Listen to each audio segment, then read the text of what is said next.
The morning of the wedding dawned shrouded in mist, as if the heavens themselves hesitated to witness this forced union. The dew clung to the stone steps of St. Agnes Chapel like tears upon marble, reluctant to be swept away by the procession that would soon arrive.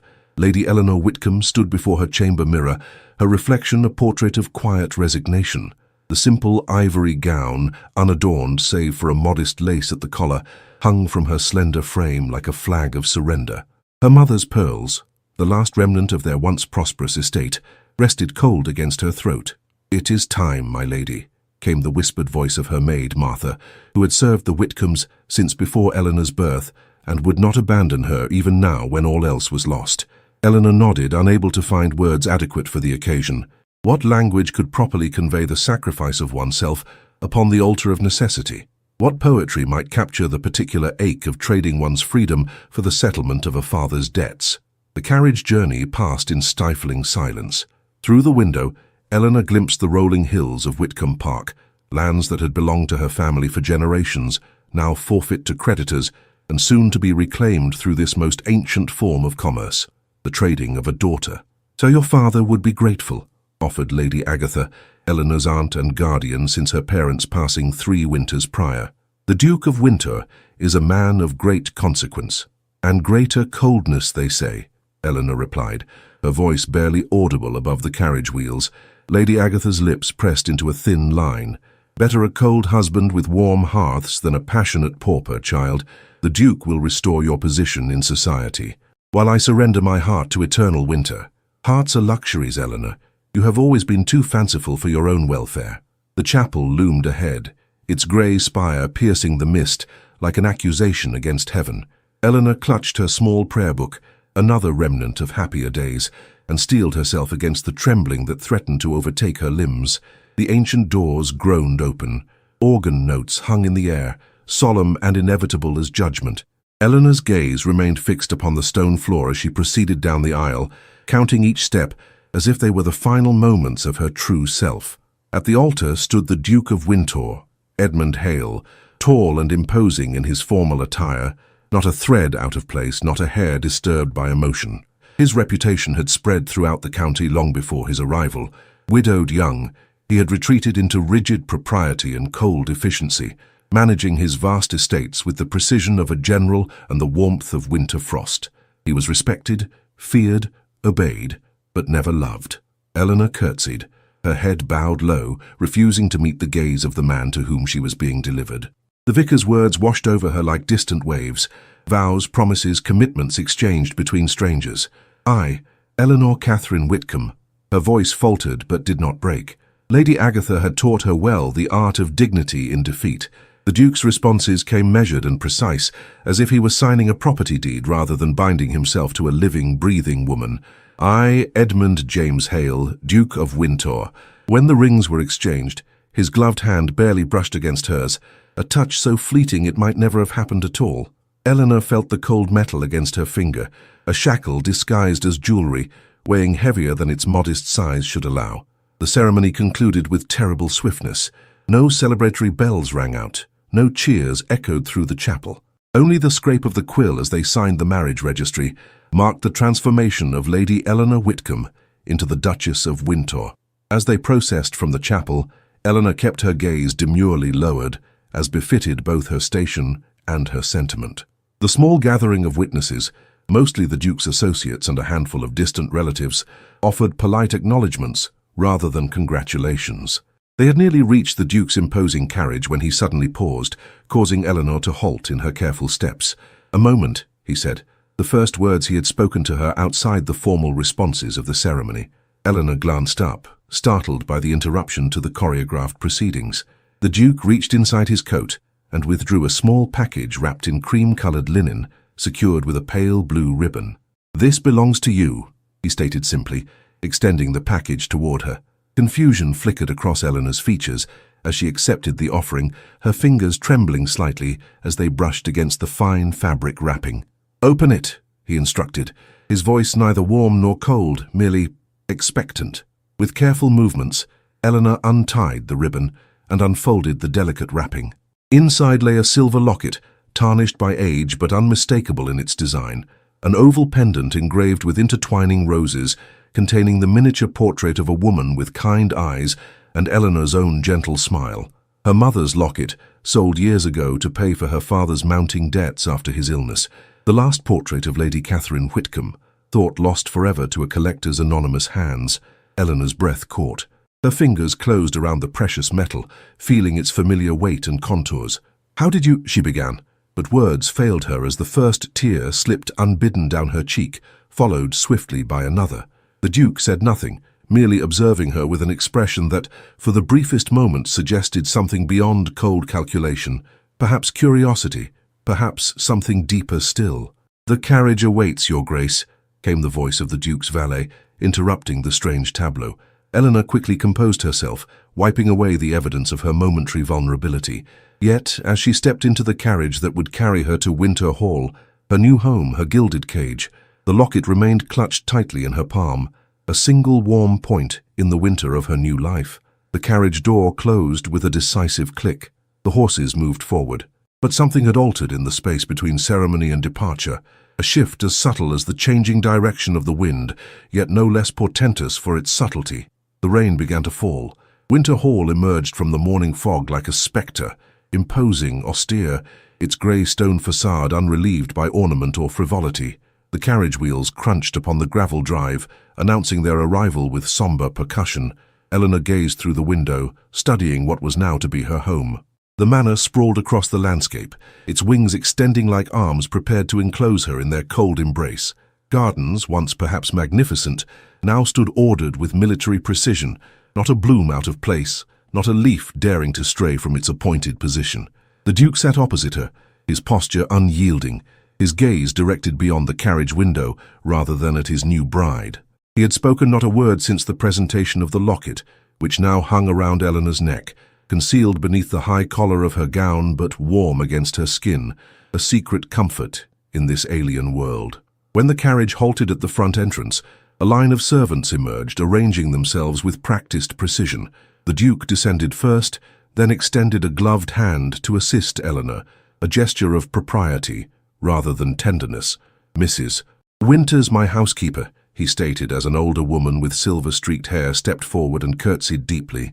"She will acquaint you with the household." "Your Grace," Mrs. Winters acknowledged, her expression revealing nothing of her thoughts regarding her new mistress. "I have correspondence that requires my attention," the Duke continued, addressing Eleanor with formal detachment. "Dinner is served at 7 precisely. Mrs. Winters will show you to your chambers." With that pronouncement, he strode away, his footsteps echoing against the marble floors of the entrance hall. Eleanor stood momentarily abandoned, a stranger in what was supposedly her own home, the weight of her new title settling upon her shoulders like an ill-fitting garment. "This way, Your Grace," Mrs. Winters prompted, her tone respectful but distant. Eleanor followed, conscious of the servants' curious glances as they passed. The corridors of Winter Hall stretched before her, adorned with portraits of stern-faced ancestors and landscapes rendered in muted tones. No cheerful colors brightened these walls, no evidence of feminine touch softened the severe elegance of the furnishings. "The family apartments are in the east wing," Mrs. Winters explained as they ascended a broad staircase. "His Grace occupies the suite at the far end of the corridor. Your chambers are here." She opened a door to reveal a sitting room, appointed with furniture of impeccable quality but austere design. Beyond lay a bedchamber with a massive four-poster bed draped in blue silk, and further still, a dressing room already arranged, with Eleanor's modest collection of gowns and personal items, transported ahead of her arrival. "The bell pull summons your lady's maid," Mrs. Winters continued. "His Grace has employed a suitable young woman from the village to attend you, as I understood you did not bring personal staff." "Only Martha, who raised me," Eleanor replied softly. "I hope she has been made comfortable." A flicker of surprise crossed Mrs. Winters' features. "She has been assigned quarters with the upper servants, Your Grace. Is there anything else you require at present?"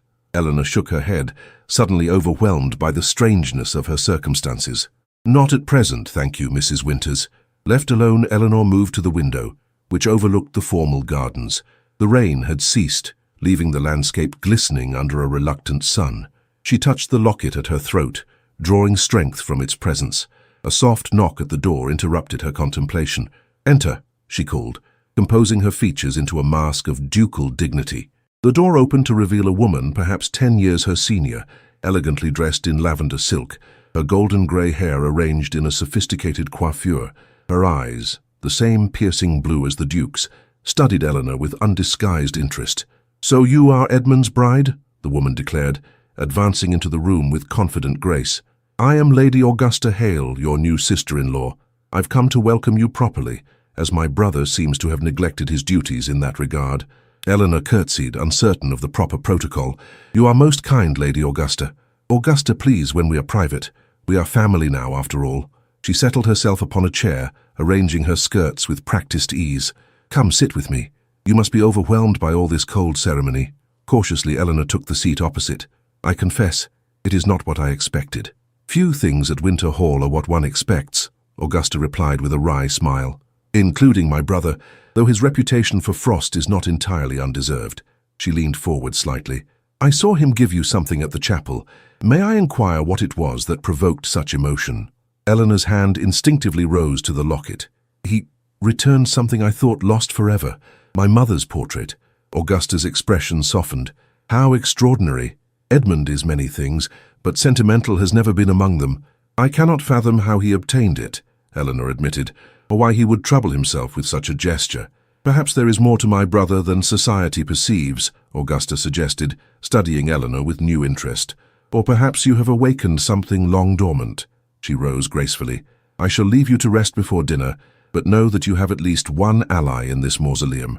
Edmund may rule Winter Hall, but I have survived its chill longer than anyone."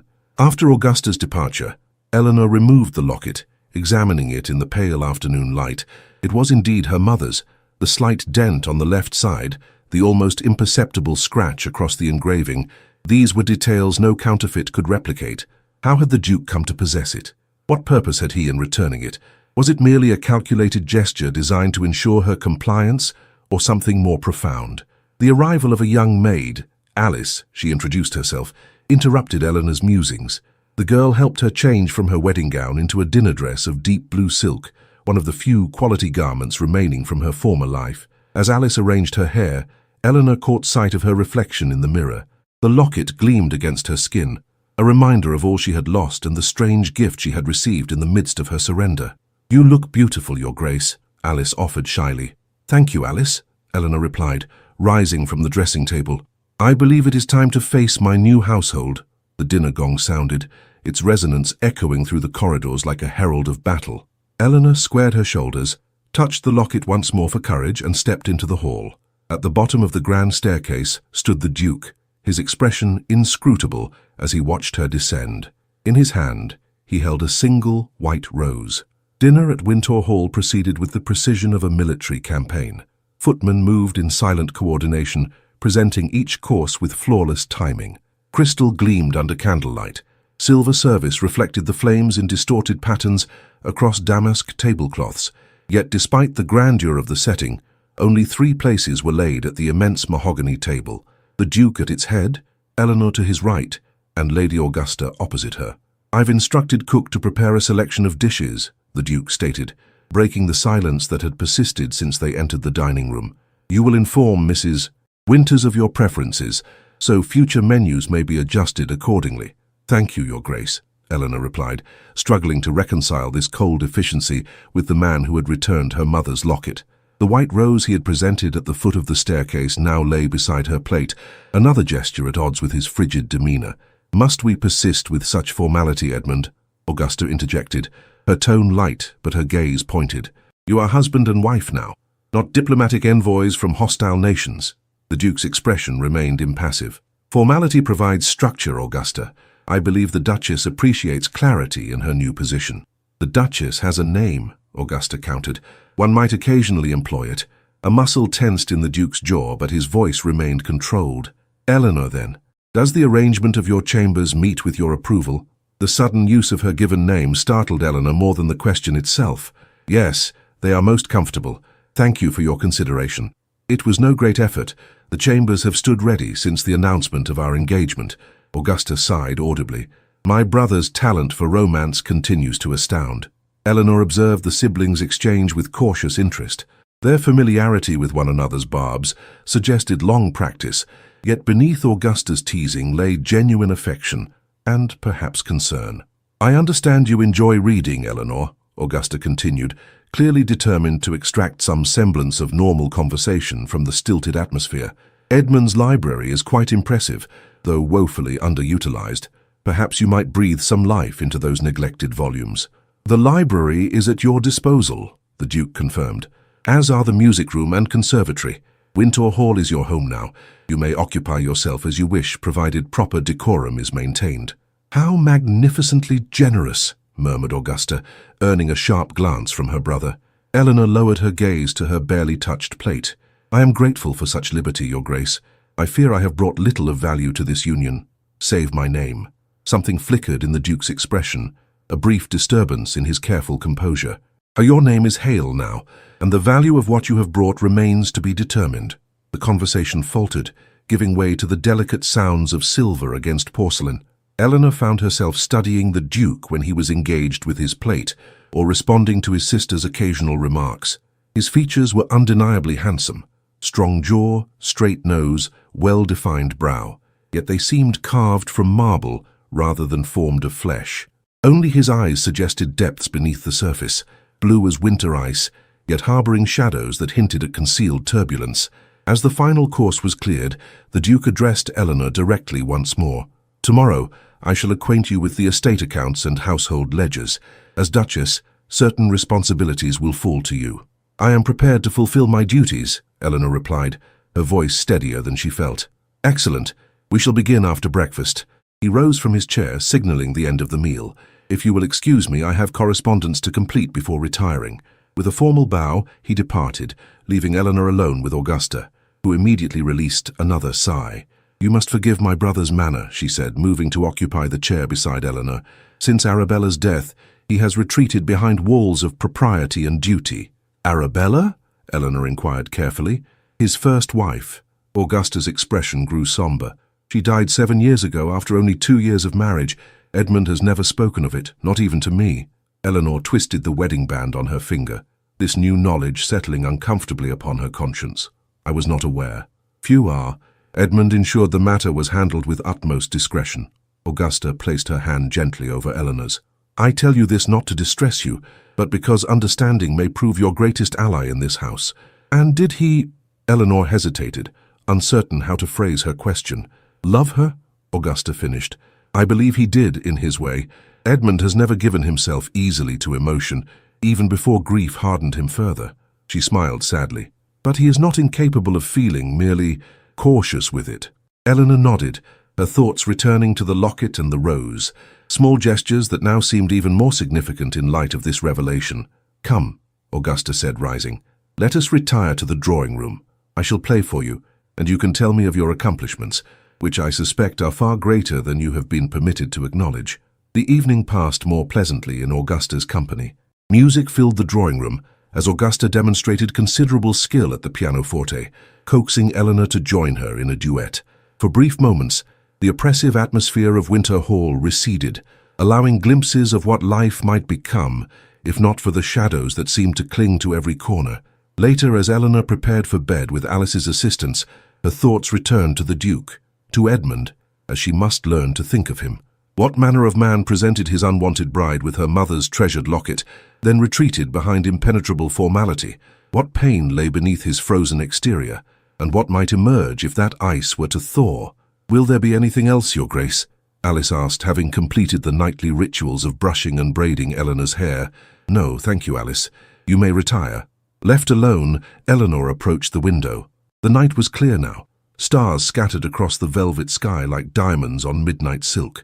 She unclasped the locket, opening it to gaze upon her mother's gentle face. "What am I to make of him, Mother?" she whispered. "What am I to make of any of this?" A soft knock interrupted her contemplation. Hastily fastening the locket around her neck once more, she called, "Enter." The door opened to reveal not Alice returned with some forgotten item, but the Duke himself, still fully dressed despite the late hour. "Forgive the intrusion," he said stiffly, remaining at the threshold. "I wish to ensure you have everything you require."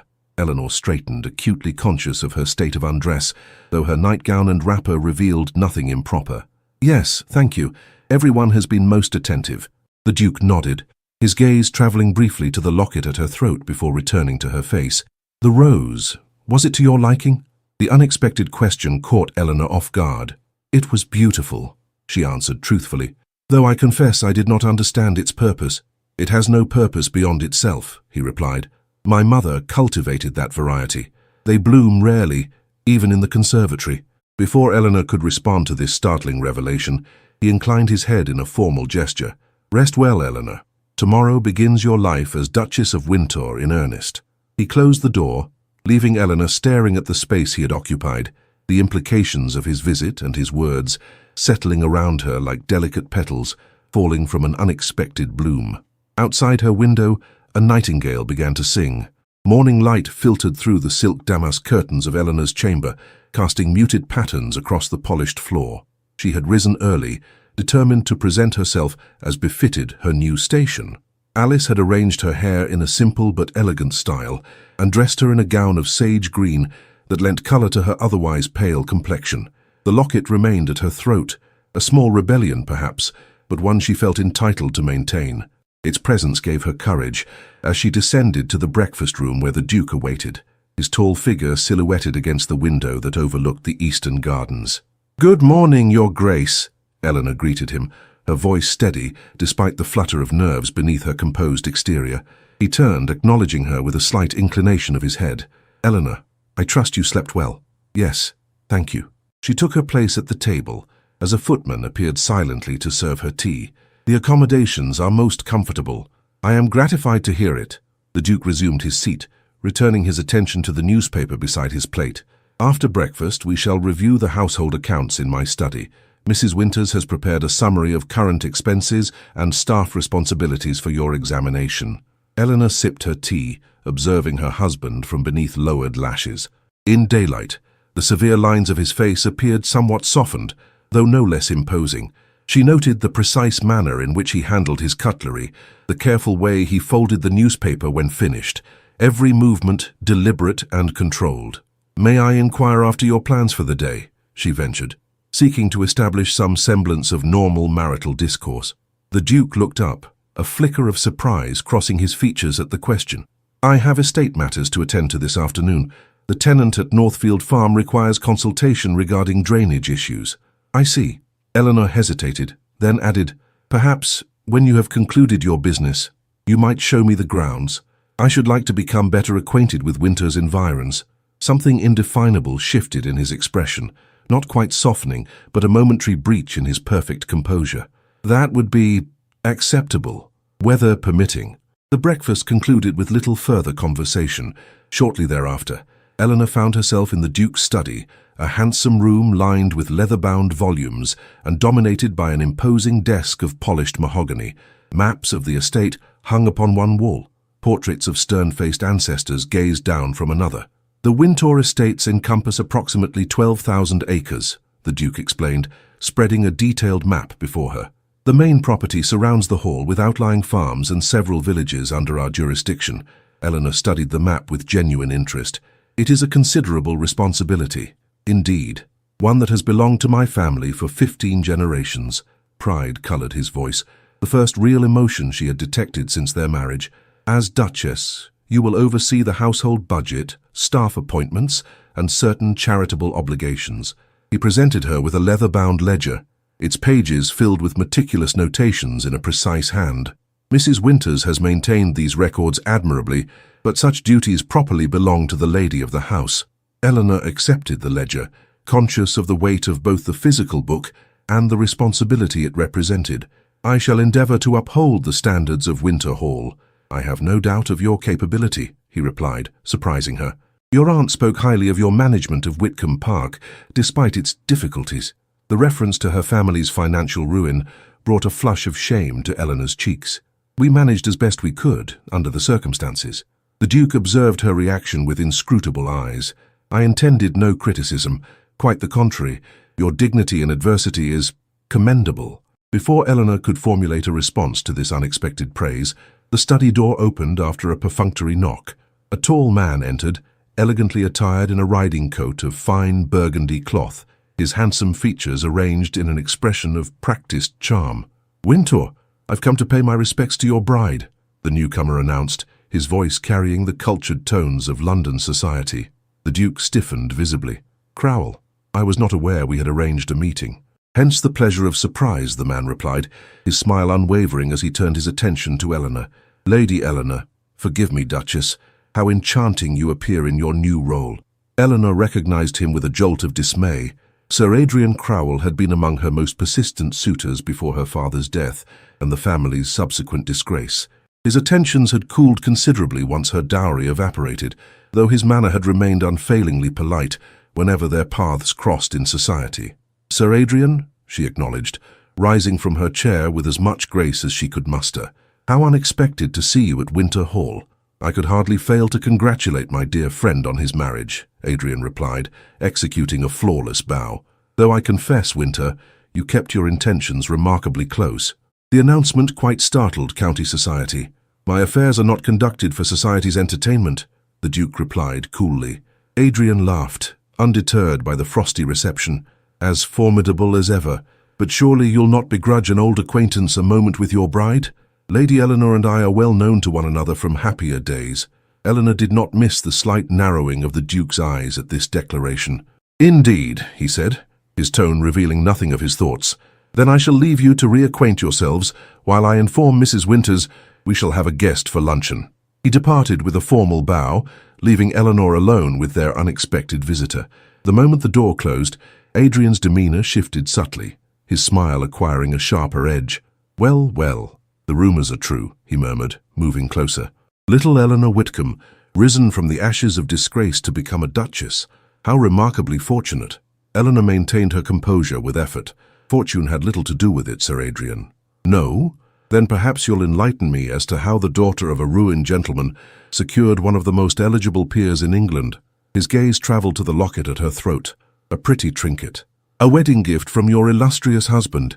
"It was my mother's," Eleanor replied, resisting the urge to conceal the locket from his prying eyes. "Of course." His smile did not reach his eyes. "How sentimental. I would not have credited the Duke with such tenderness. There is much about my husband that might surprise you." "Is there indeed?" Adrian's tone made the innocent query sound like an accusation. "How fascinating that you should discover his hidden depth so quickly. One might almost suspect prior acquaintance." The implication hung in the air between them, as offensive as it was absurd. Eleanor straightened, drawing upon every lesson in dignity Lady Agatha had instilled in her. "If you have come to insult me in my own home, Sir Adrian, you will find your welcome swiftly withdrawn." "Insult? My dear Duchess, I merely observe what others might wonder." He stepped back, his expression settling once more into practiced charm as the door reopened to admit the Duke. "Ah, Winter, returned to rescue your bride from my poor attempts at conversation. How gallant." The Duke's gaze moved between them, noting Eleanor's rigid posture and the high colour in her cheeks. "If you have distressed the Duchess, Crowell, I suggest you offer an immediate apology." "Distress? Nothing could be further from my intention." Adrian spread his hands in a gesture of innocence. "We were merely reminiscing about mutual acquaintances. Isn't that so, Your Grace?" Eleanor found herself caught between truth and pride. To admit Adrian's insinuations would create precisely the sort of awkwardness he clearly intended. "Sir Adrian was expressing his surprise at our match," she said carefully, as might be expected given the circumstances. The Duke's expression remained unreadable, but Eleanor sensed a tension in his bearing that had not been present before. "Indeed, perhaps we might continue this discussion over luncheon. The Duchess and I have matters to conclude here first."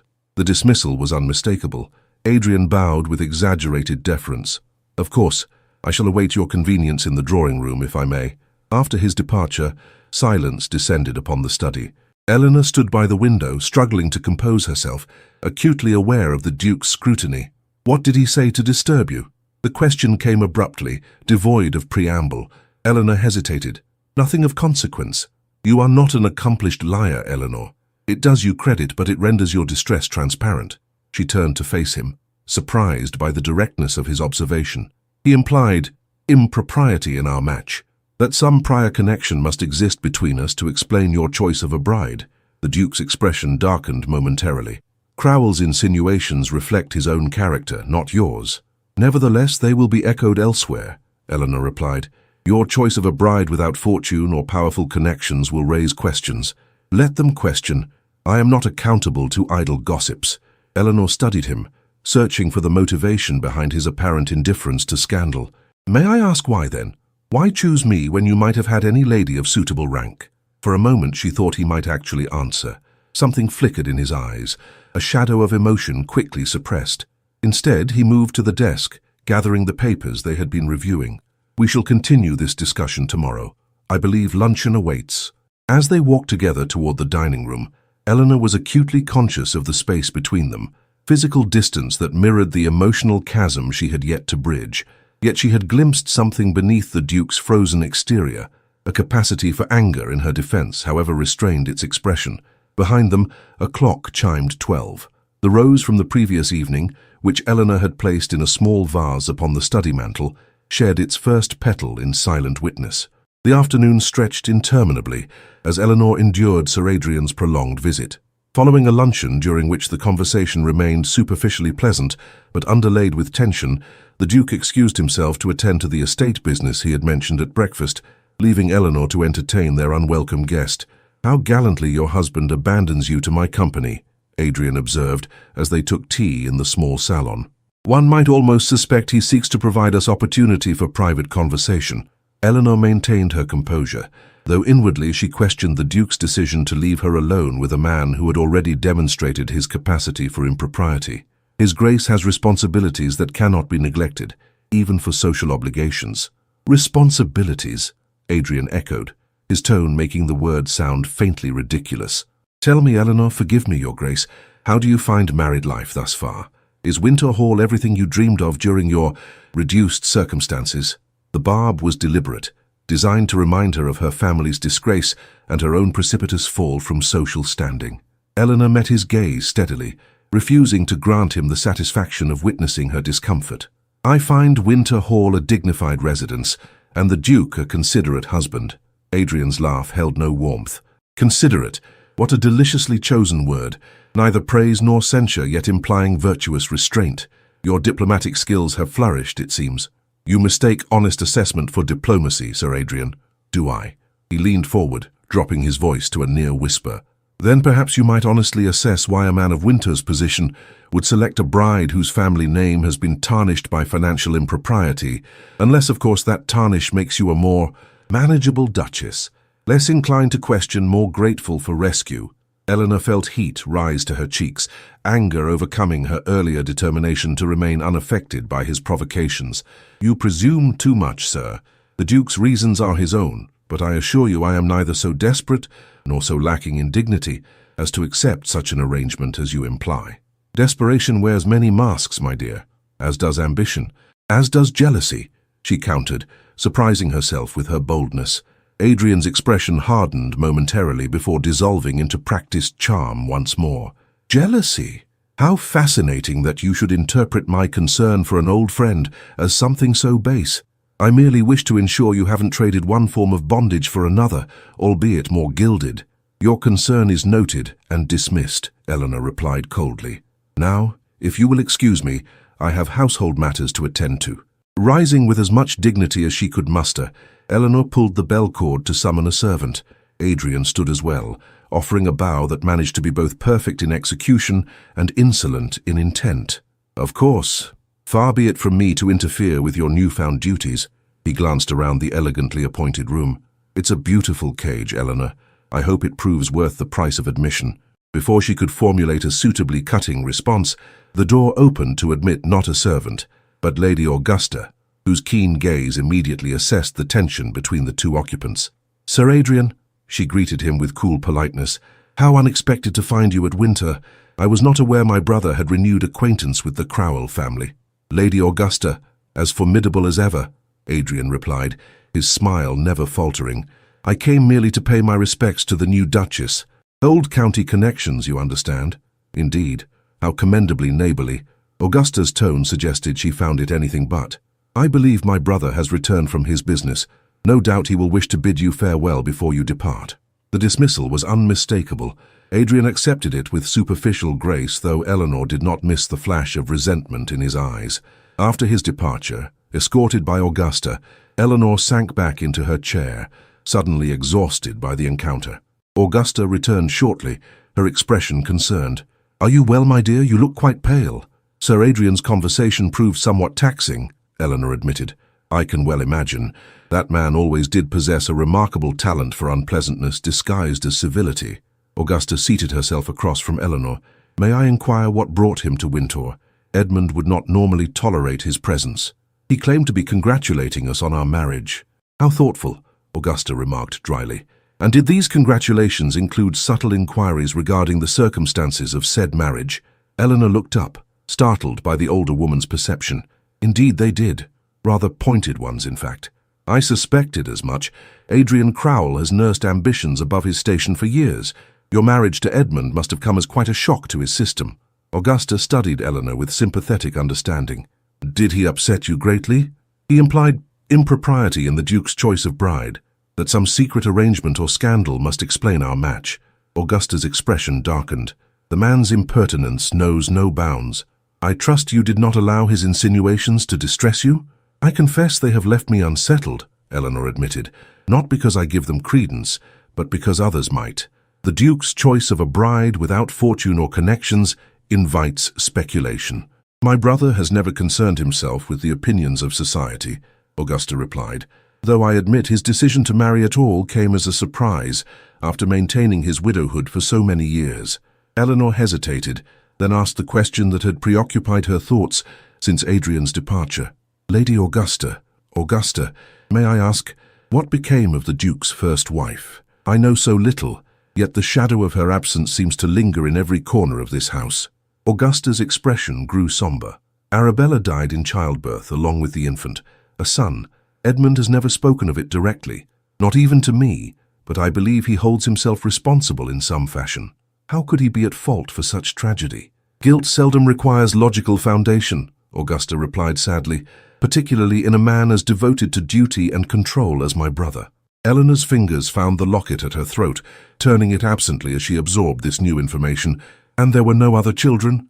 "No. Their marriage lasted barely 2 years before—" Augusta trailed off, then continued with evident effort to brighten her tone. "But we must not dwell on past sorrows. You are Winter's future now, and perhaps its salvation from the melancholy that has gripped it these 7 years." Before Eleanor could respond to this startling declaration, the door opened to admit the Duke himself, still wearing his riding clothes, his expression unusually animated. "I see Crowell has finally taken his leave," he observed, glancing between the two women. "I apologize for subjecting you to his company, Eleanor. Had I known the true purpose of his visit, I would not have extended such courtesy." "You need not apologize," Eleanor replied. "I am capable of managing unwanted attentions." Something like approval flickered in the Duke's eyes. "Indeed. Augusta, might I have a moment alone with the Duchess?" Augusta rose with a knowing smile. "Of course. I shall see you both at dinner." She paused at the door, adding, "Eleanor handled herself admirably with Crowell, Edmund. You need have no concerns regarding her ability to maintain the dignity of Wintour." After her departure, the Duke approached, removing his riding gloves with methodical precision. "I must ask what Crowell said to you when I was not present. His parting remarks to me suggested impertinence beyond the bounds of acceptable conduct." Eleanor hesitated, uncertain how much to reveal. "He questioned the nature of our marriage, why you would choose a bride of diminished circumstances when more advantageous matches were available. And what response did you offer? That your reasons were your own, and not subject to his speculation." She met his gaze directly. "Though I admit I find myself equally curious." The Duke moved to the window, his back to her as he gazed out at the gardens now bathed in late afternoon light. For several moments he remained silent, and Eleanor feared he would once again evade her question. "My first marriage was arranged with attention to every possible advantage," he said finally, his voice so low she had to strain to hear it. "Bloodlines, connections, fortune, all impeccable. The result was a perfect union by every measure save one." He turned to face her, his expression more vulnerable than she had yet witnessed. "Happiness. We had everything except that most essential element." Eleanor scarcely dared breathe, afraid any movement might shatter this unprecedented moment of openness. "When I determined to marry again, I resolved to select a bride based on different criteria." He hesitated, then continued with evident effort. "Your conduct during your family's difficulties revealed character of uncommon quality, dignity in adversity, loyalty despite cost. These are attributes beyond price. Stunned by this unexpected revelation, Eleanor struggled to reconcile his words with the cold formality that had characterized their interactions. I had no idea you had observed me with such attention. There is much you do not yet know about me, he replied, his composure returning like a shield being raised. Just as there is much I have yet to discover about you. He stepped closer, close enough that Eleanor could detect the scent of leather and horses that clung to his clothing, mingled with something more complex, sandalwood perhaps, and the faint, indefinable essence of his skin.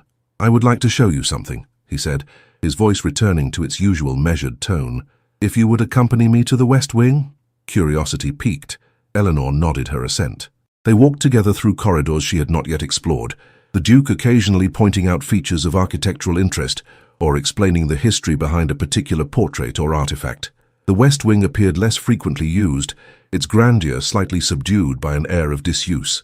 At the end of a long gallery, the Duke paused before a double door of polished oak. This room has been closed for many years, he said, producing a key from his waistcoat pocket. I had it opened and prepared this morning. The doors swung inward to reveal a magnificent library, its walls lined floor to ceiling with leather-bound volumes. Tall windows admitted the golden light of late afternoon, illuminating comfortable chairs arranged before a massive fireplace. A piano occupied one corner, a globe stood in another.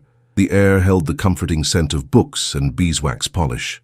My mother's library, the Duke explained. She spent much of her time here when I was a child. I thought, that is, Augusta mentioned you enjoy reading. Eleanor stepped into the room, overwhelmed by both its beauty and the gesture it represented. It's wonderful, she breathed, turning slowly to take in the surroundings. Truly, I have never seen its equal. It is yours now, the Duke said simply, to use as you wish. Eleanor faced him, searching his expression for the meaning behind this unexpected gift. Thank you, she said softly, for this and for the locket. I still do not understand how you came to possess it. Understanding will come with time, he replied. For now, it is enough that these things are restored to their rightful place.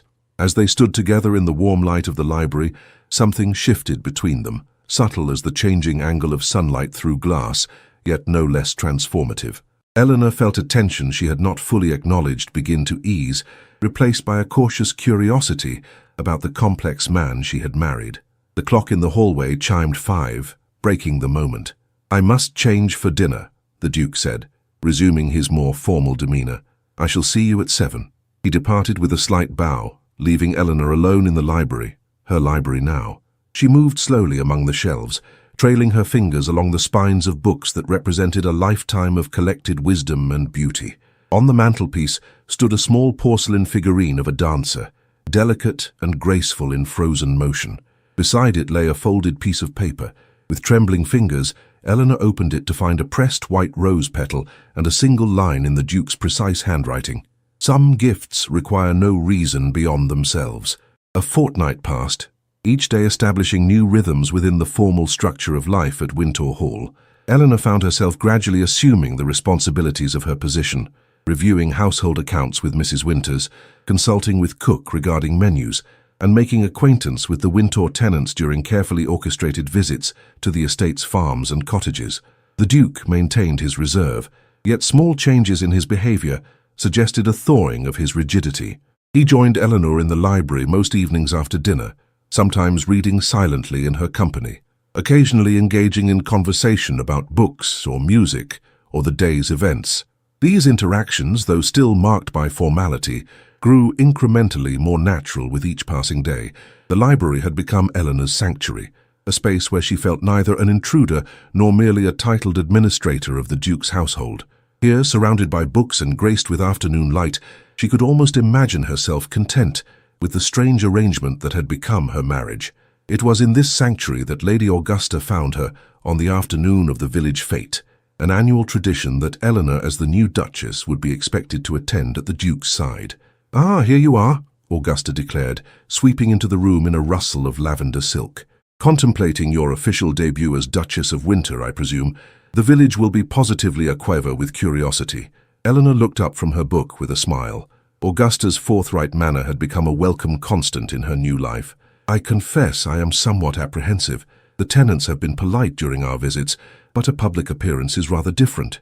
You'll manage admirably, Augusta assured her, settling into the chair opposite. Simply stand regally beside Edmund, smile graciously, and avoid excessive conversation with the vicar's wife. She's a terrible gossip, with an inexhaustible supply of ailments to describe in excruciating detail. Eleanor laughed, grateful for the advice and the lightness with which it was delivered. I shall consider myself warned. Augusta's expression grew more serious. There is, however, another matter about which I feel compelled to warn you. I've received intelligence that Sir Adrian Crowell intends to attend the fete. Eleanor's smile faded. Surely he would not create a scene at a public gathering. Not openly, perhaps, but Adrian possesses a remarkable talent for sowing discord through seemingly innocent remarks. Augusta leaned forward, her voice lowering despite their privacy. I believe he nurses some particular grievance regarding your marriage to Edmund. He made his disapproval quite clear during his visit, Eleanor acknowledged. Though I cannot fathom why my marriage should concern him so deeply. Augusta's shrewd gaze assessed Eleanor carefully. Can you not? Adrian courted you before your father's passing, did he not? Briefly, Eleanor conceded, though his attention cooled considerably once my circumstances changed. And yet he returns now, full of insinuation and veiled hostility. Augusta shook her head. Men's pride is a curious thing, particularly when wounded. I suspect he views your elevation to Duchess as a personal affront, a prize that should have been within his grasp had he possessed the courage to pursue you despite your reduced circumstances. Eleanor considered this perspective, finding it disturbingly plausible. I had not thought of it in those terms. Few of us examine the wounds we inadvertently inflict on others' vanity, Augusta replied. But be wary of Adrian. Wounded pride makes men dangerous, particularly those who present a charming facade. The conversation lingered in Eleanor's thoughts as she dressed for the fete, with Alice attending to the final adjustments of her gown, a creation of pale blue silk that Augusta had insisted befitted her first public appearance as Duchess. You look beautiful, Your Grace, Alice said, securing the last pin in Eleanor's carefully arranged hair. The whole village will be ever so impressed. Eleanor smiled at the girl's enthusiasm. Thank you, Alice, though I suspect their standards may be somewhat less exacting than those of London society. Begging your pardon, but I don't think that matters, Alice replied with unexpected wisdom. It's how you carry yourself, isn't it? The old Duchess, that is her Grace before you, she always looked proper grand, even when she was just walking in the gardens. Eleanor paused in the act of fastening her mother's locket around her throat. You remember the first Duchess? Alice nodded, her young face solemn. I was just a kitchen maid then, but I remember. She was very beautiful and kind too, though sad-like, especially toward the end. Sad? Eleanor prompted gently. Yes'm. She used to walk in the rose garden all alone, even when it was raining sometimes. Alice hesitated, then continued in a lower voice. There was talk among the older servants. Not that I listened proper, you understand, but they said she and his Grace had grown distant. Eleanor absorbed this information thoughtfully. Thank you for telling me, Alice. It helps me understand this household better. A knock at the door announced the Duke's arrival to escort her to the waiting carriage. He entered at her acknowledgement, immaculate in formal attire, his tall figure commanding even in the simple act of standing at her threshold. You look, he began, then paused, something flickering in his eyes as he regarded her, most suitable for the occasion. Eleanor rose, acutely aware of his scrutiny. Thank you, Your Grace. I have endeavoured to present myself appropriately as your Duchess. The formality of her response seemed to disappoint him, though his expression revealed little. Indeed, the carriage awaits. The journey to the village passed largely in silence, though Eleanor was conscious of the Duke's gaze occasionally resting upon her. Augusta accompanied them, filling the silence with commentary on the history of the fete and entertaining anecdotes from previous years. The village green presented a charming spectacle as they arrived. Colourful bunting stretched between trees, stalls displaying local crafts and produce, children running with ribbons, and musicians preparing their instruments upon a small wooden platform. The carriage's approach caused an immediate stir, conversations halting as the villagers turned to observe their Duke and his new bride. Remember to smile, Augusta murmured, as a footman assisted Eleanor from the carriage. You look as though you're approaching an execution rather than a celebration. Eleanor managed a genuine laugh at this, which providentially coincided with her first steps onto the green, presenting the assembled villagers with the pleasing sight of their Duchess smiling warmly, as she took the Duke's proffered arm. What followed was a carefully choreographed procession around the fete, with the Duke introducing Eleanor to prominent villagers and tenant farmers. She found herself relaxing as the afternoon progressed, genuinely interested in the lives and concerns of the people who lived under Wintour's protection and authority.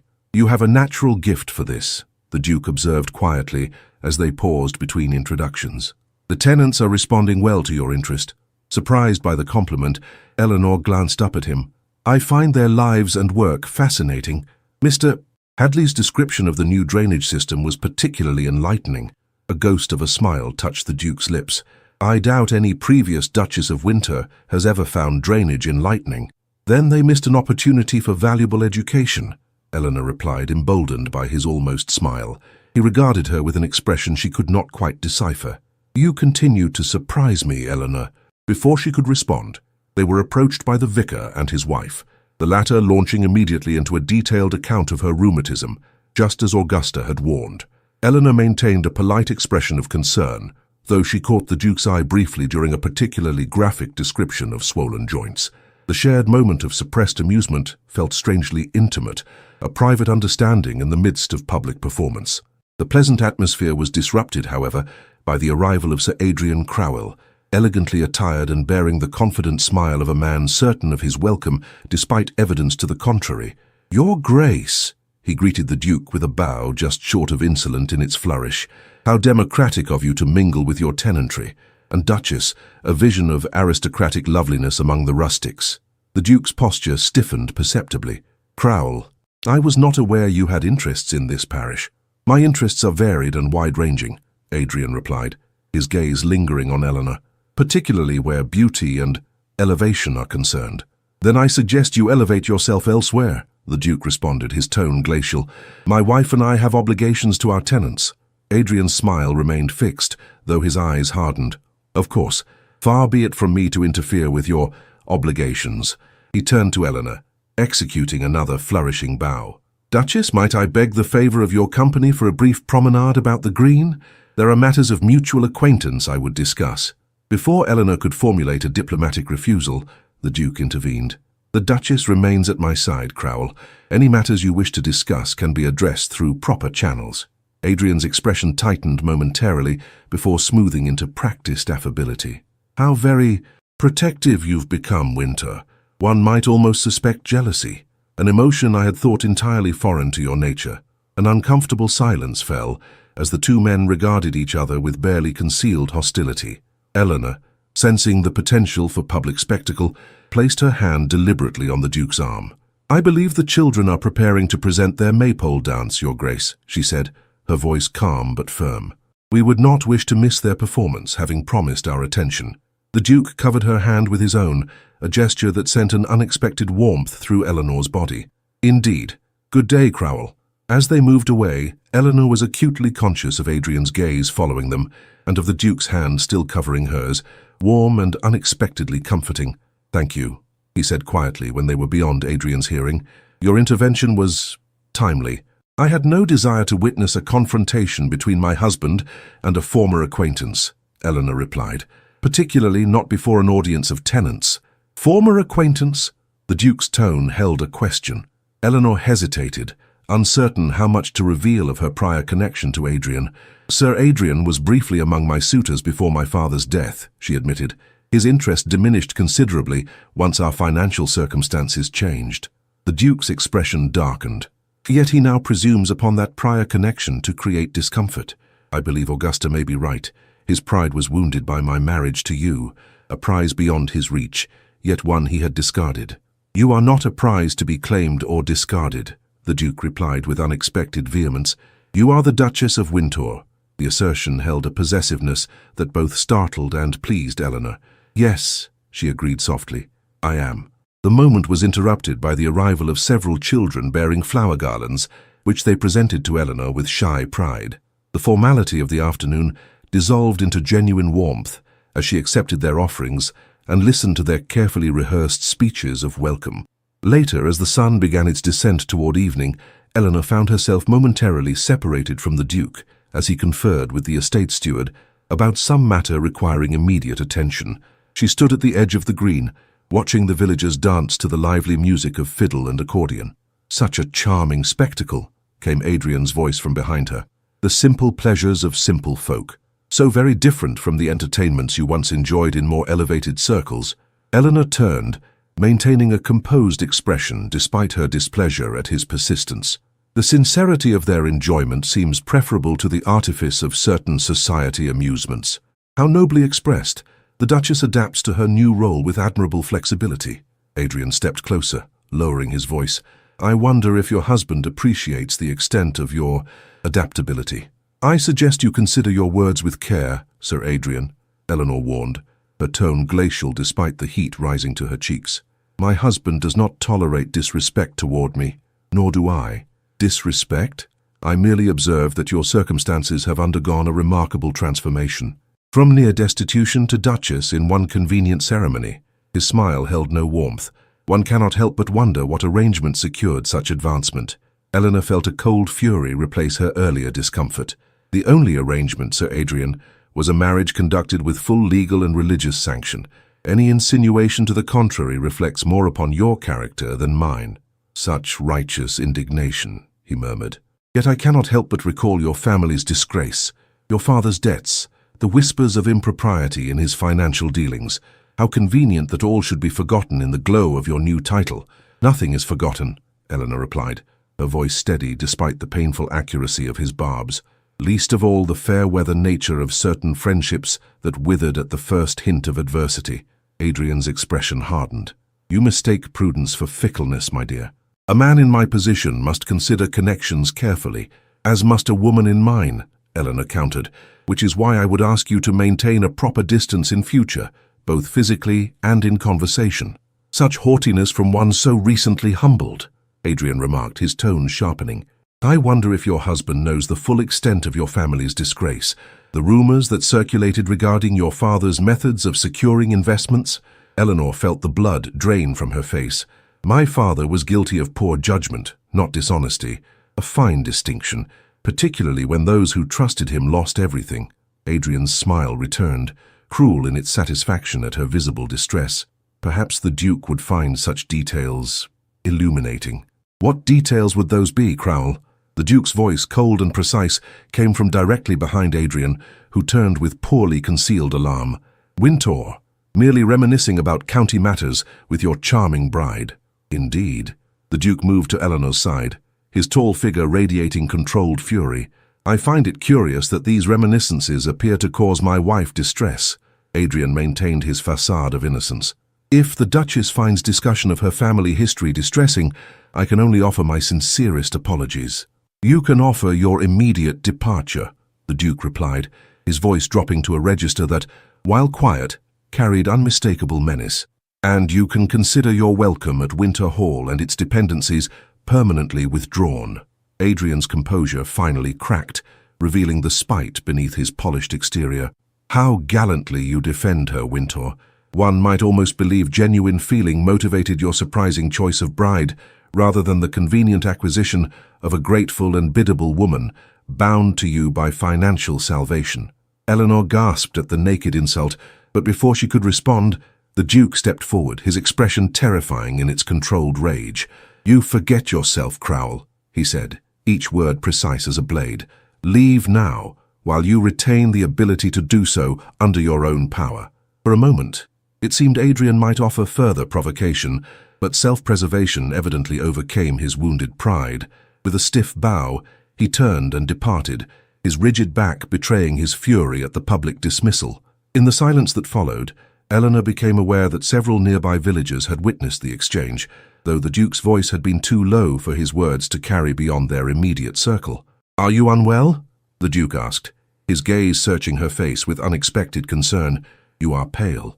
"I am quite well," Eleanor replied, though in truth she felt shaken by Adrian's vicious insinuations. "Merely surprised by Sir Adrian's persistence." "He will not trouble you again," the Duke stated with grim certainty. "I shall see to it personally." The possessive protection in his voice stirred something within Eleanor, a warmth that spread through her chest, despite the autumn chill that had descended with the setting sun. "Thank you," she said simply. The Duke offered his arm, which she took with genuine gratitude. As they rejoined the festivities, Eleanor was conscious of curious glances from the villagers who had clearly noted the confrontation with Sir Adrian. "They will talk," she murmured, nodding toward a cluster of women whose conversation had suspiciously ceased upon their approach. "Let them," the Duke replied. "Wintour has weathered worse storms than village gossip." As the fete concluded and they prepared to depart, the village children presented Eleanor with a crown of autumn flowers, which she accepted with genuine pleasure. The simple gesture of acceptance seemed to delight both the children and the assembled villagers, whose farewell cheers held a warmth that surprised her.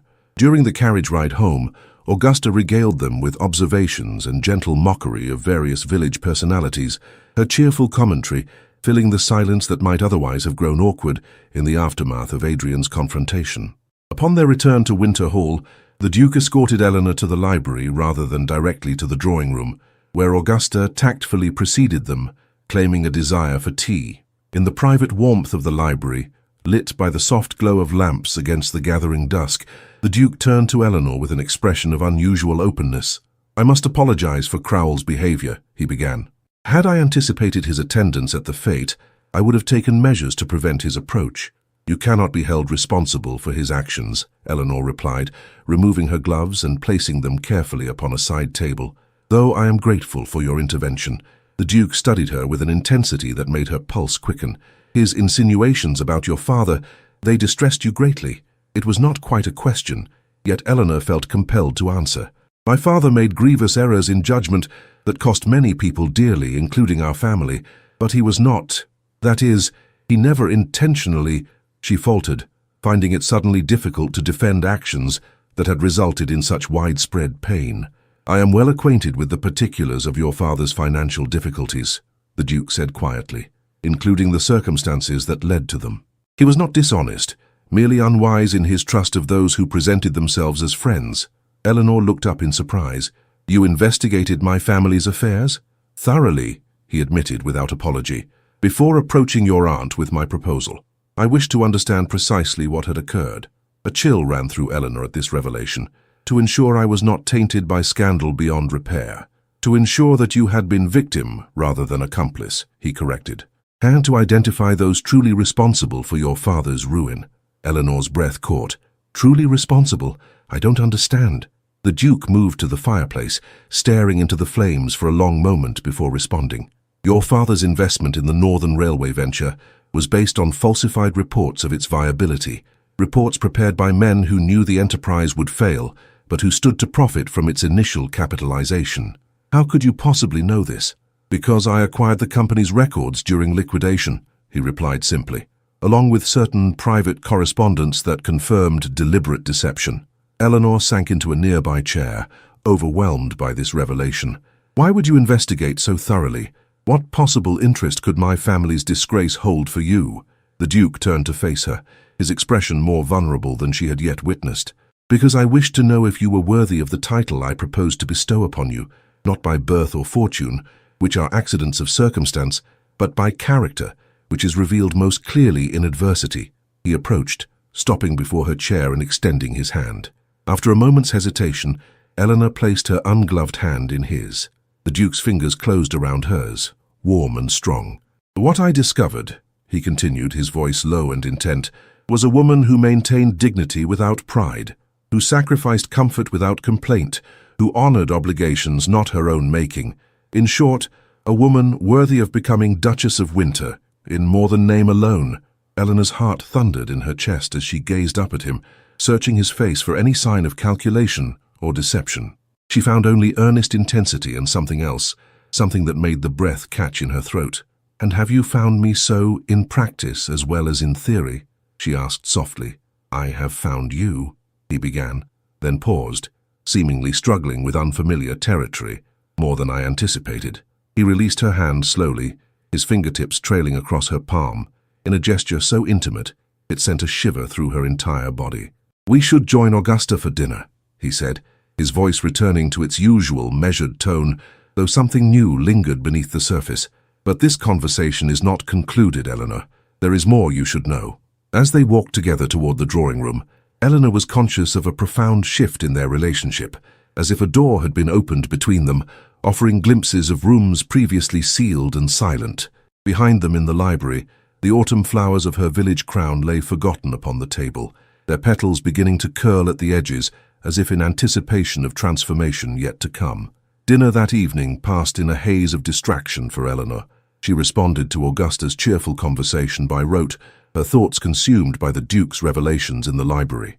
What more could he possibly have to tell her, and what significance should she attach to that lingering touch, so brief, yet so charged with unspoken meaning? The Duke himself seemed similarly preoccupied, his contributions to the dinner conversation more perfunctory than usual.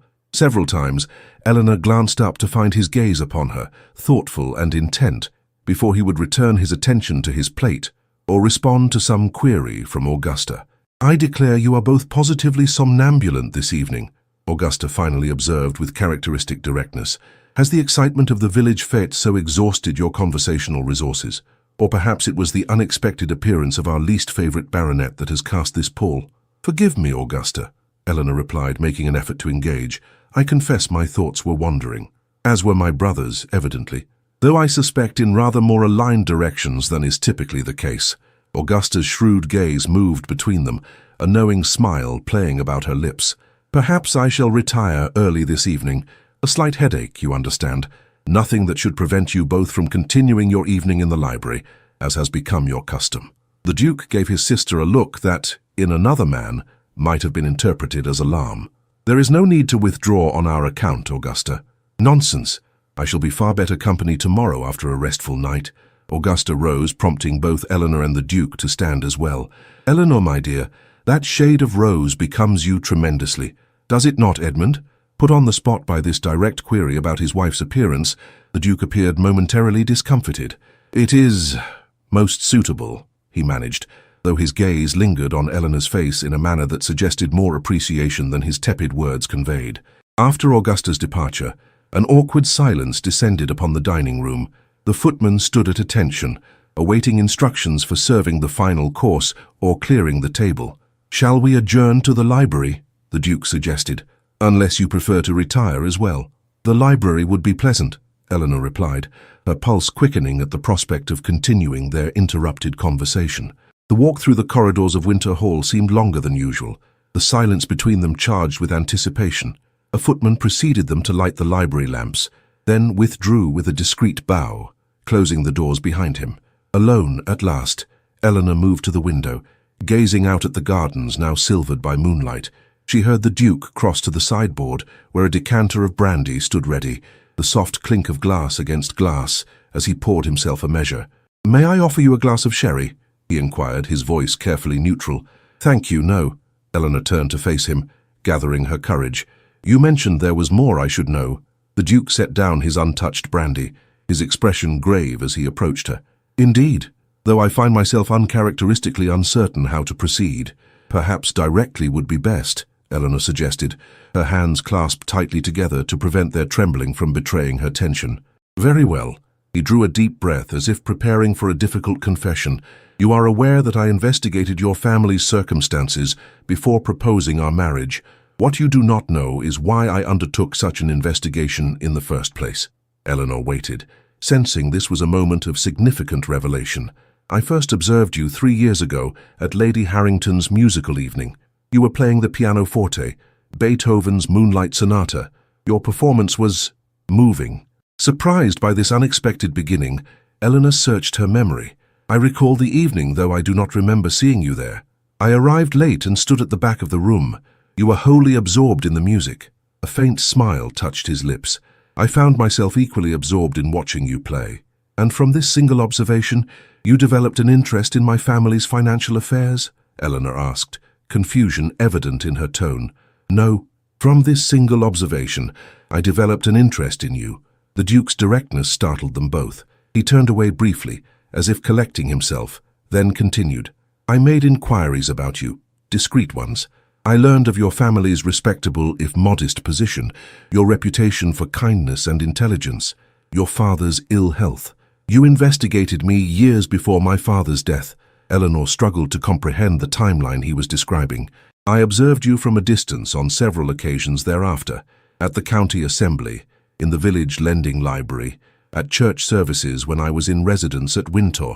He hesitated, then added, "I had no intention of acting upon my interest.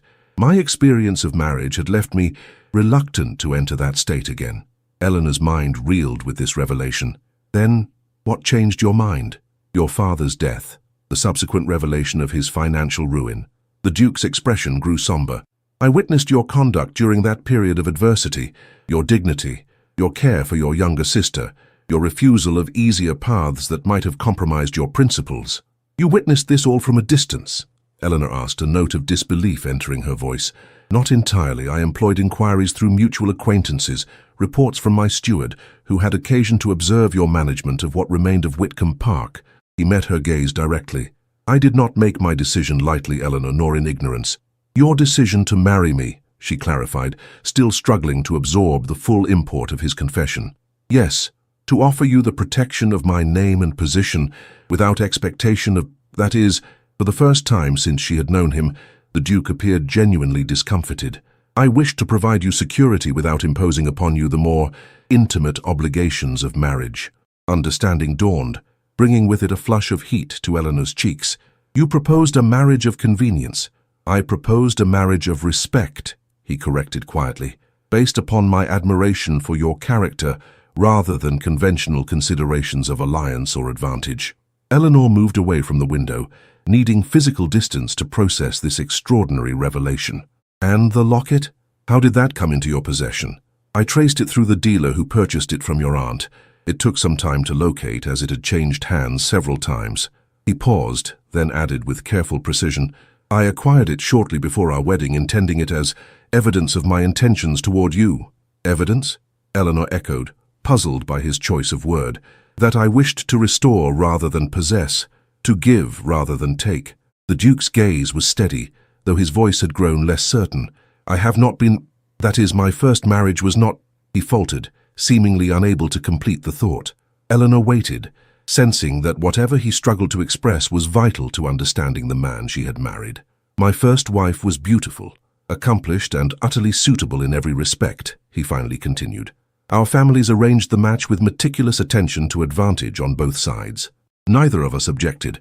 It was what was expected." Eleanor recalled Augusta's words about the first Duchess, and yet she was unhappy. "We both were." The admission seemed to cost him something in pride. "Two strangers bound by law and duty, with no language between us save that of obligation. When she died," his voice dropped almost to a whisper, "I resolved never again to enter such an arrangement." "Yet, here we are," Eleanor observed, her tone gentle despite her confusion. "Yes, here we are." He moved closer, close enough that she could detect the faint scent of sandalwood that she had come to associate with him. "But on different terms, or so I had intended." "Different how?" "I meant to offer you independence within our marriage, the security of my name and fortune without the constraints of conventional marital expectations." He hesitated, then added with evident difficulty, "I did not wish you to feel obligated in ways that might diminish your spirit." Eleanor felt a strange mixture of emotions at this confession, gratitude for his consideration, confusion at his methods, and something else, something that felt curiously like disappointment. "And now?" she asked, her voice barely audible even to her own ears. "Have your intentions changed?" The Duke studied her face with an intensity that made her breath catch. "I find myself less certain of the wisdom of my original plan." The air between them seemed to thicken, charged with unspoken possibilities. Eleanor became acutely aware of her heartbeat, of the rise and fall of her chest beneath the rose-colored silk of her gown, of the Duke's, Edmund's, proximity, and the unusual vulnerability in his expression. "Why did you give me the rose?" she asked suddenly, the question emerging unbidden. The unexpectedness of her query seemed to startle him. "It was my mother's favorite variety. She cultivated it herself in the conservatory." He paused, then added softly, "It reminded me of you, delicate in appearance but remarkably resilient." The simple honesty of his response touched something deep within Eleanor. Without conscious decision, she reached out, her fingers brushing lightly against the back of his hand. "Thank you," she said, "not just for the rose or the locket or this library, but for seeing me when others looked away, for valuing what remained when everything else was lost." Edmund's hand turned beneath hers, his fingers entwining with her own. The gesture, so simple yet so profound, seemed to bridge the careful distance they had maintained since their wedding. "Eleanor," he began, his voice holding a warmth she had not heard before. The library door swung open abruptly, admitting a flustered-looking footman. "Your Grace, forgive the intrusion, but there is an urgent situation requiring your attention." Edmund released Eleanor's hand reluctantly, his expression closing once more into the mask of ducal authority. "What has occurred?" "Fire at the Northfield tenant cottage, Your Grace. The steward reports it spreading rapidly toward the barns. Have the horses saddled immediately. Alert Dr. Everin if there are injuries." The Duke turned to Eleanor, his manner once more formal, though his eyes held regret. "I must go. Do not wait up. This may take some hours to resolve." "Of course," she replied, fighting disappointment at the untimely interruption. "Please be careful." He hesitated, as if wishing to say more, then bowed briefly and strode from the room, issuing further instructions to the waiting footman. Left alone in the library, Eleanor sank into a chair, her mind awhirl with the evening's revelations. The Duke, Edmund, had been watching her, admiring her from afar for years before their marriage. He had investigated her family's disgrace not to confirm her suitability, but to understand her struggles. He had proposed marriage not as a business arrangement, but as an act of, what? Protection? Admiration? Or could it possibly have been something more profound? She touched her hand where his fingers had entwined with hers, the memory of that simple contact sending warmth through her body. Something was changing between them, something unexpected and potentially wonderful. Outside the library window, clouds obscured the moon, plunging the gardens into temporary darkness. In the distance, a faint orange glow illuminated the horizon, marking the location of the fire that had called Edmund away. Eleanor rose, moving to the window to watch the distant flames, her heart filled with concern for both the affected tenants and for her husband, riding now toward danger without hesitation. "Be safe," she whispered into the darkness, her breath fogging the glass. "Come back to me." The unexpected possessiveness of that final thought startled her. When had Winter Hall become home? When had its master become someone she feared to lose? The clock in the hallway struck 10, its sonorous tones echoing through the empty corridors of Winter Hall. Eleanor remained at the window, her gaze fixed on the distant glow of fire, watching and waiting for her husband's return. Dawn broke in shades of pearl and gold over Winter Hall, the tranquil beauty at odds with the tension that had permeated the household throughout the night. Eleanor, who had eventually retired to her chambers, but found sleep elusive, stood at her window watching as riders approached through the morning mist, the Duke at their head, his tall figure unmistakable even at a distance. "They're returned, Your Grace," Alice announced, entering with fresh water for the washing stand. "The fire's out from what the kitchen's heard, though the Nortons' cottage is gone entirely." "Were there injuries?" Eleanor inquired, already reaching for her dressing gown. "Burns to Mr. Norton's hands, they say, from trying to save his tools, and the Duke's steward took a blow from falling timber." Alice poured the steaming water with careful precision, but all alive, thank the Lord. Eleanor dressed quickly, selecting a practical gown of lavender muslin rather than awaiting Alice's assistance with more formal attire. She twisted her hair into a simple knot, secured it with pins, and made her way downstairs just as the Duke entered the front hall. His appearance shocked her. Soot blackened his face and clothing. His usually immaculate hair was disheveled and singed in places. Fatigue lined his features, yet he continued issuing instructions to the butler regarding accommodations for the displaced tenant family. "Edmund," she called, momentarily forgetting formality in her concern. He turned, surprise registering in his expression at her informal address. "Eleanor, I had not expected you to be awake at this hour." "I could hardly sleep with such drama unfolding," she replied, approaching him with careful dignity despite her impulse to reach out, to touch his face, to assure herself he was truly unharmed. "You must be exhausted. There is much still to be done," he said, though weariness evident in his voice belied his words. "The Nortons have lost everything, their home, their possessions, their winter stores. Then we must see to their immediate comfort, while plans for rebuilding commence," Eleanor stated with quiet authority. "I shall speak with Mrs. Winters about preparing the old gamekeeper's cottage for their temporary use." The Duke regarded her with something like wonder. "You would take this responsibility upon yourself? It is my duty as your Duchess, is it not?" She met his gaze steadily.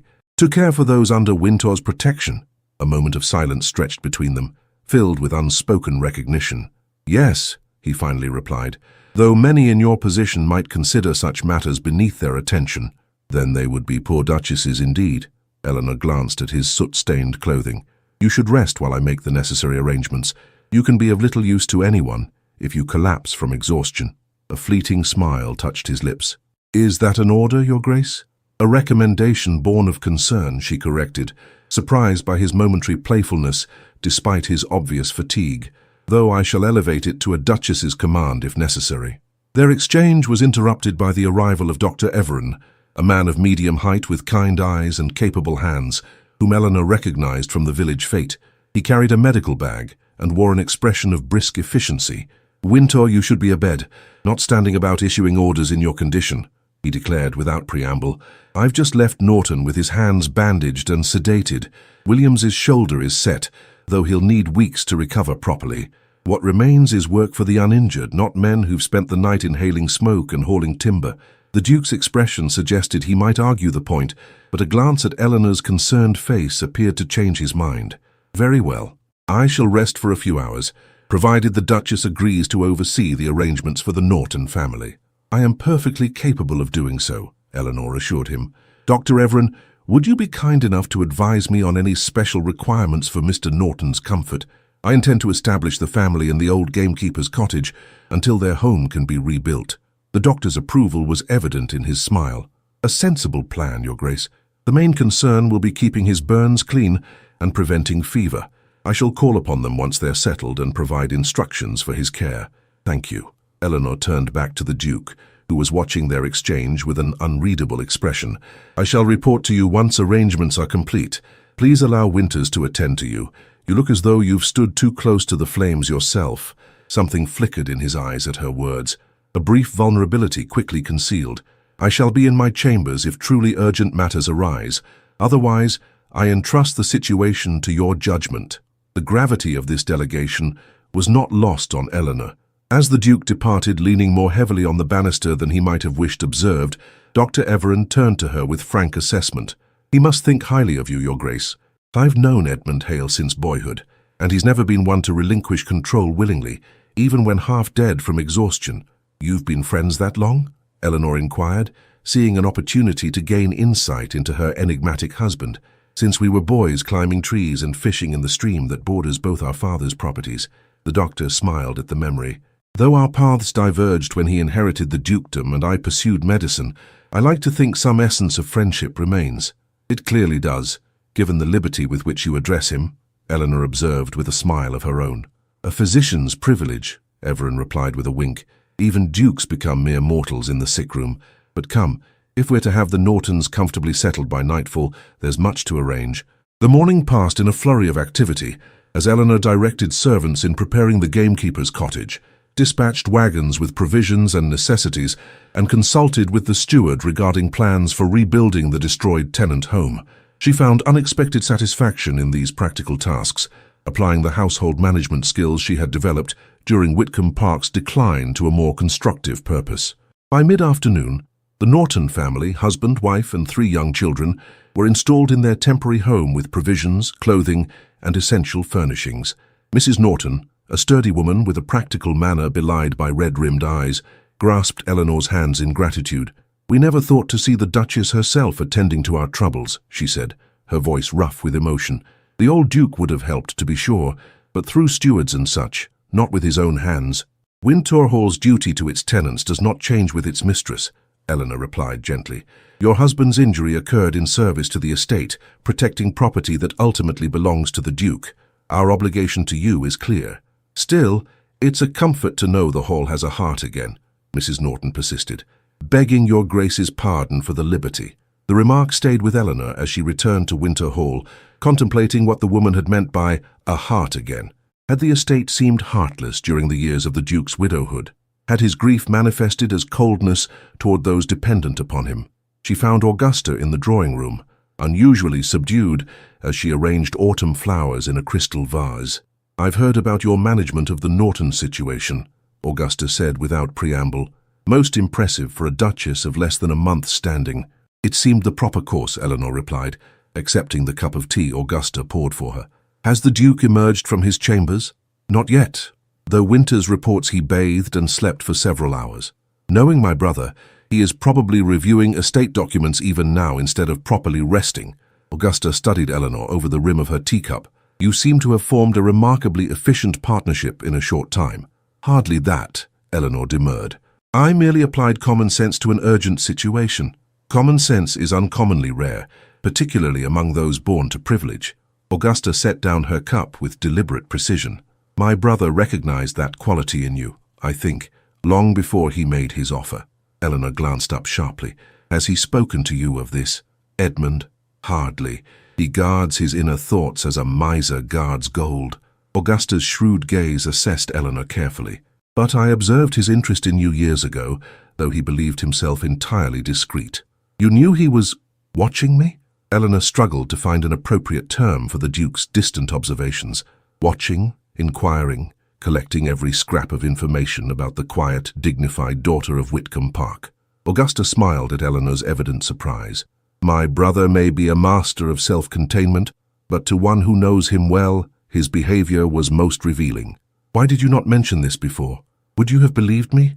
Or would you have thought it a kind fiction designed to ease your transition into an arranged marriage? Augusta's expression grew more serious. Besides, it was Edmund's story to tell, not mine. I merely confirm it now because I believe he has finally found the courage to share it with you himself. Before Eleanor could respond, the door opened to admit the Duke himself. Though still bearing evidence of his ordeal in the slight redness around his eyes and a certain stiffness in his movements, he had restored himself to his usual immaculate appearance. Augusta, Eleanor. He acknowledged them both with a nod. I trust the Norton family is suitably established. Yes, in the old gamekeeper's cottage, Eleanor confirmed, rising from her seat. Dr. Everin has visited them again and reports Mr. Norton's hand should heal well if infection is prevented. The children are settled, and provisions have been arranged for at least a fortnight. Excellent. His gaze lingered on her face, a warmth in his expression that had been rare before their interrupted conversation in the library. I am in your debt for managing the situation so capably. Augusta set her teacup down with a distinct clink. Well, I believe I shall visit Lady Pembroke this afternoon. She has been quite insistent that I view her new conservatory. She rose, gathering her shawl with deliberate nonchalance. I may be quite late returning, so do not wait dinner on my account. After her departure, an expectant silence filled the drawing room. Eleanor remained standing, suddenly unsure of her position or how to continue the conversation so dramatically interrupted the previous evening. I have been thinking, the Duke began, moving to stand before the fireplace, about our discussion in the library. As have I, Eleanor admitted. I realize I left much unresolved when duty called me away. He turned to face her directly. I would remedy that now, if you are willing. Eleanor nodded, her pulse quickening at the intensity of his gaze. I believe we were discussing your original intentions regarding our marriage. Indeed. He hesitated, then continued with evident effort toward candor. I proposed our union with certain boundaries in mind. Boundaries I believed would preserve your dignity and independence while securing your position in society. A marriage in name only, Eleanor clarified, wanting absolute clarity on this point. Initially, yes, I thought it the most respectful approach, given the circumstances. His expression grew uncertain, a vulnerability she would never have imagined possible in the cold, controlled Duke she had first married. But I find those boundaries increasingly difficult to maintain. Eleanor's breath caught at this admission. Why is that, Your Grace? Edmund, he corrected gently. When we are private, at least, I would hear my name from your lips. Edmund, she repeated, the simple use of his given name somehow more intimate than any physical contact could have been. He moved closer, close enough that she could detect the sandalwood scent of his shaving soap, the fresh linen of his shirt, the warmth radiating from his body. I find myself, he began, then paused, searching for words. That is, my feelings have developed beyond my original intentions. You have shown yourself to be not merely the woman of character I observed from afar, but a partner of unexpected strength and compassion. Eleanor felt warmth rising to her cheeks at his praise. I have only done what seemed right, and therein lies the remarkable nature of your character. He reached out, his hand hovering near her face before dropping back to his side, as if uncertain of his welcome. I find myself wanting more than the arrangement I initially proposed. I find myself wanting— He faltered, and Eleanor realized with sudden clarity that this powerful man, this Duke who commanded thousands of acres and hundreds of lives, was afraid of rejection, afraid of vulnerability, afraid of the very feelings he was attempting to express. With courage born of this understanding, Eleanor closed the distance between them, placing her hand gently upon his arm. "What do you want, Edmund?" His gaze met hers, naked emotion visible in his eyes, for perhaps the first time since their marriage. A true marriage, Eleanor, not merely in name or law or public appearance, but in private truth. A partnership of minds and— He hesitated, then finished with quiet intensity, "and hearts, if such might be possible between us." The simple honesty of his declaration moved Eleanor deeply. "I think," she said softly, "that it might be not only possible, but already beginning." Edmund's hand covered hers where it rested on his arm, his touch warm and unexpectedly gentle for a man of such commanding presence. "Then I would court you properly, as I should have done from the beginning, not with financial rescue or legal contracts, but with the attention and regard you deserve." "We have begun rather backward, have we not?" Eleanor observed with a small smile. "Marriage first, courtship after. An unconventional approach for an unconventional duchess," he replied, a genuine smile transforming his features from handsome to almost boyishly charming. "Will you allow me to remedy my oversight, to show you not merely respect but genuine affection?" Eleanor felt as though her heart might overflow with unexpected joy. "I would like that very much." The moment hung between them, fragile and precious as blown glass. Edmund's hand rose to her face, his fingers tracing the curve of her cheek with exquisite gentleness. "May I?" he whispered, his intent clear in his gaze. Eleanor nodded, unable to find words as he leaned forward, his lips meeting hers in a kiss so tender it brought tears to her eyes. Unlike the brief formal contact that had sealed their wedding vows, this kiss spoke of genuine feeling, of possibilities unfurling between them like flowers opening to the sun. When they parted, Edmund's expression held wonder, as if he had discovered something precious he had not dared hope to find. "Thank you," he said simply. "For what?" "For seeing beyond the Duke of Windsor to the man beneath, for bringing warmth back to these cold halls." His voice dropped lower, intimate in its honesty. "For reminding me that duty without feeling is an empty vessel." A knock at the drawing-room door interrupted the moment. With visible reluctance, Edmund stepped back, resuming a more proper distance before calling, "Enter." A footman appeared, bearing a silver salver with a letter upon it. "Urgent correspondence for your grace, delivered by special messenger." Edmund accepted the letter with a nod of dismissal. As the footman departed, he broke the seal and unfolded the missive, his expression darkening as he read its contents. "Troubling news?" Eleanor inquired, concerned by the sudden change in his demeanor. "Potentially." He refolded the letter with precise movements. "Sir Adrian Crowell has apparently been spreading certain insinuations regarding our marriage in London society circles." Eleanor felt a chill of apprehension. "What sort of insinuations?"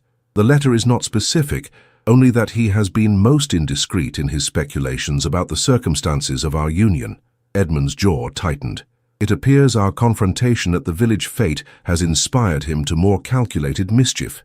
"What will you do?" Eleanor asked, dreading the answer. "I must go to London," he replied, his expression grim. "Such rumors, left unchecked, could do real damage. Not to me, for my position is secure, but to you." "Then I shall accompany you," Eleanor declared without hesitation. Edmund's surprise was evident.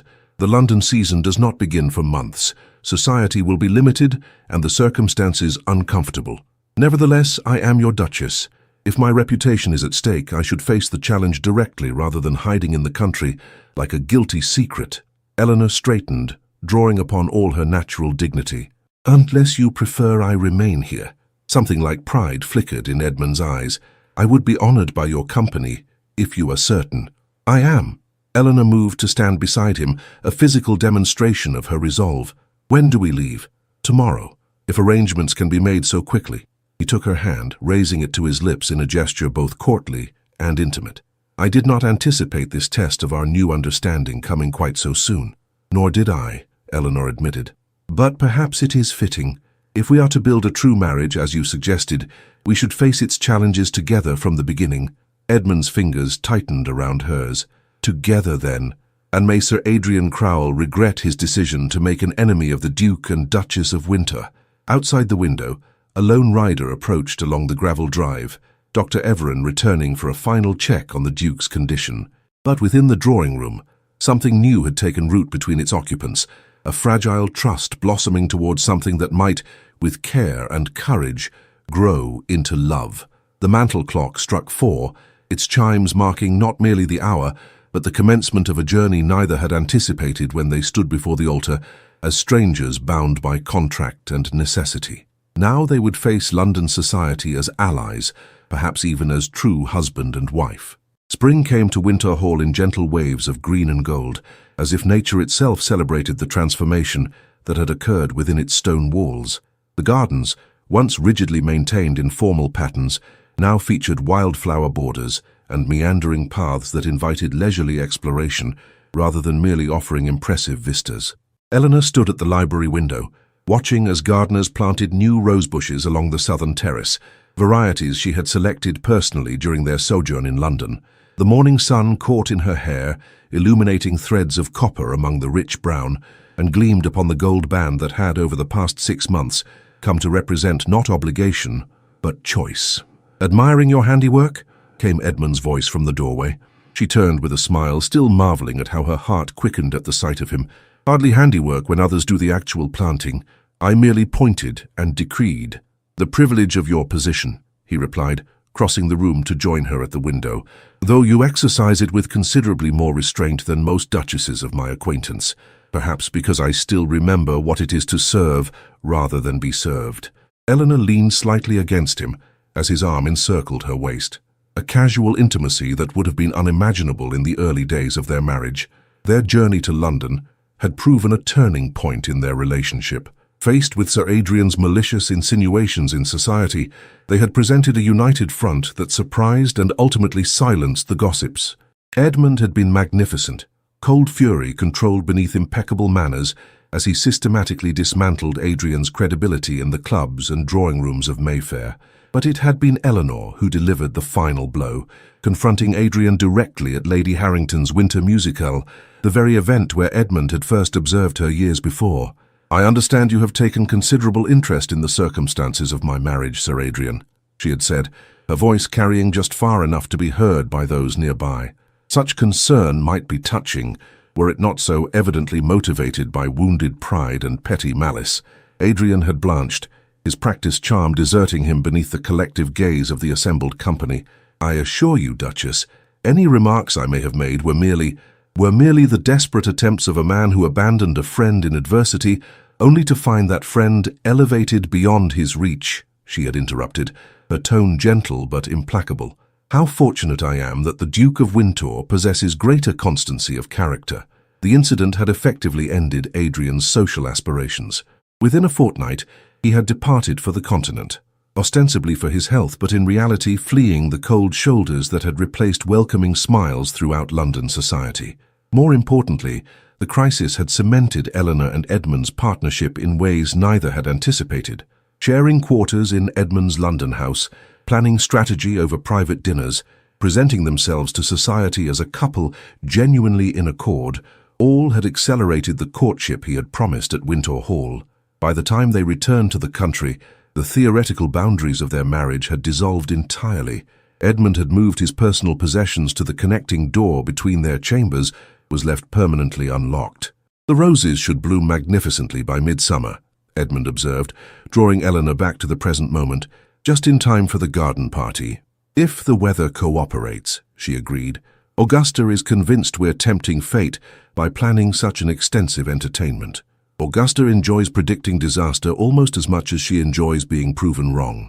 Edmund's arm tightened slightly around her waist. "Speaking of my sister, she has invited Dr. Everin to dine with us again this evening." Eleanor glanced up, noting the subtle amusement in her husband's expression. "The 3rd time this month. Do you think she realizes how transparent her interest has become?" "Augusta? Transparent?" Edmund chuckled, the sound still rare enough to delight Eleanor's ears. "She believes herself the very model of sophisticated discretion, while Thomas blushes like a schoolboy whenever she addresses him directly." Eleanor smiled at the memory of the doctor's flustered reaction to Augusta's mildly flirtatious comments at their last dinner. "It's rather sweet, actually." "Sweet is not a word I ever expected to associate with my formidable sister," Edmund replied dryly. "But I find I do not object to the possibility. Thomas is a good man, one of the few I trust implicitly." "High praise indeed from the Duke of Windsor." Eleanor turned within the circle of his arm to face him fully. You've grown more generous with your trust, I think, only where it is deserved. His gaze softened as it rested upon her face. You have taught me that much, at least. The simple honesty of his words touched Eleanor deeply. In the months since their confrontation with Adrian in London, Edmund had gradually opened himself to her, sharing the pain of his first marriage, the devastating loss of his son, the guilt he had carried for years. In turn, she had confided her fears during her family's disgrace, her determination to protect her younger sister, her resolve never to marry without genuine affection. Each confidence exchanged, each vulnerability revealed, had strengthened the bond between them, transforming an arrangement of convenience into something neither had dared hope for when standing before the vicar those many months ago. "I have news," Edmund said, his tone shifting to one of contained excitement. "The solicitor has completed the arrangements for the school." Eleanor's eyes widened. "Truly, everything is finalized." "Indeed, construction can begin next month, with completion expected by Christmas." Pride colored his voice as he continued. "The Whitcomb Memorial School for Girls will open its doors with the new year." Tears pricked at Eleanor's eyes. The school had been her idea, a way to honor her father's memory by providing education for the daughters of tenants and villagers who could not afford formal schooling. Edmund had embraced the concept with unexpected enthusiasm, expanding her modest proposal into a substantial institution with accommodations for 40 students and quarters for 3 teachers. "I cannot thank you enough," she whispered, reaching up to touch his face. "My father would be so proud to have his name associated with such an endeavor." "It is I who should thank you," Edmund replied, covering her hand with his own, "for showing me that Winter's wealth can build more than merely Winter's prestige." A comfortable silence fell between them as they stood together in the morning light. Outside, the gardeners continued their work, transforming the formal landscape into something more welcoming, more alive, much as Eleanor had transformed Winter Hall itself. No longer did servants move in fearful silence through hushed corridors. No longer did the Duke dine alone at the head of a massive table, surrounded by empty chairs and colder memories. Music filled the once silent rooms. Laughter echoed in galleries that had known only whispers for 7 long years. "Do you regret it?" Eleanor asked suddenly, voicing a question that had lingered at the edges of her mind despite the happiness of recent months. "Regret what?" Edmund's brow furrowed slightly in confusion. "Marrying me, changing the terms of our arrangement, opening yourself to—" She hesitated, still uncertain whether to name the feeling that had grown between them. Edmund's expression softened into tenderness. "How could I regret the greatest blessing of my life? You have brought light where there was darkness, warmth where there was only cold." His voice dropped lower, intimate in its honesty. "You have taught me that duty without love is an empty vessel indeed." Love. The word hung between them, spoken at last after months of demonstration, through countless small kindnesses, thoughtful gestures, and gradually increasing intimacy. "I do love you," Eleanor whispered, the declaration both frightening and liberating. "I think perhaps I began to love you the moment you gave me back my mother's locket." Edmund's arms tightened around her, drawing her close against his chest where she could feel the steady rhythm of his heartbeat. "And I have loved you since I watched you play Beethoven in a room full of chattering socialites, your face transformed by music into something so beautiful it stopped my breath."